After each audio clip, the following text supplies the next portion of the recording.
Fix deposit में निवेश करने वालों को बैंक भी नहीं बताते ये 5 बातें। जानिए, आज भले ही निवेश के कई विकल्प मौजूद हो, लेकिन निवेश के विकल्पों में फिक्स डिपॉजिट सबसे पसंदीदा है।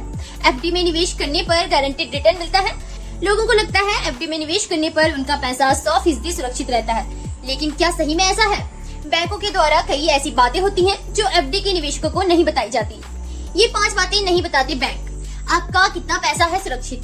एफडी में निवेश करना वैसे तो सुरक्षित ही है, लेकिन यदि किसी बैंक को डिफॉल्टर घोषित कर दिया जाए तो ऐसे मामले में निवेशकों को नुकसान हो सकता है, क्योंकि ऐसी स्थिति में एफडी में निवेश करने वाले निवेशकों के लिए केवल 5 लाख रुपए ही सुरक्षित रहते हैं। DICGC बैंक डिपॉजिट 5 लाख रुपए तक ही इंश्योरेंस की गारंटी दी जाती है। इस बात का भी आपको ध्यान रखना चाहिए कि ये 5 लाख रुपए की गारंटी केवल एफडी के पैसे की ही नहीं, बल्कि उस बैंक में आपके नाम से जमा बचत खाता, करंट खाता और आरडी खाता में जमा राशि भी शामिल है। यानी सभी को मिलाकर 5 लाख रुपए तक की गारंटी मिलेगी। इससे ज्यादा रकम होने पर आपका पैसा डूब जाता है। ब्याज पर देना होगा tax. Income tax return file करने के दौरान आपको एफडी पर मिले ब्याज पर भी टैक्स चुकाना पड़ता है।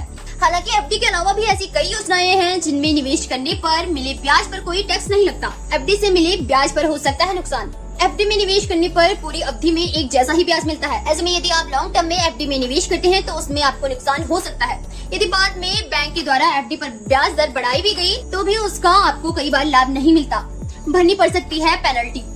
एफडी में निवेश एक निश्चित अवधि के लिए किया जाता है। यदि उसके पहले पैसे निकाले गए तो आपको पेनल्टी का भुगतान करना पड़ सकता है। सभी बैंकों में पेनल्टी अलग अलग हो सकती है। निवेश के अन्य कई विकल्प हैं मौजूद। एफडी में निवेश को सुरक्षित माना जाता है जब तक बैंक डिफॉल्ट नहीं होता, लेकिन निवेश से पहले आपको मार्केट में मौजूद अन्य निवेश के विकल्पों की जानकारी होनी चाहिए, जैसे म्यूचुअल फंड, जिनमें निवेश करने पर निवेशकों को 12 से 20% सालाना भी रिटर्न मिल सकता है।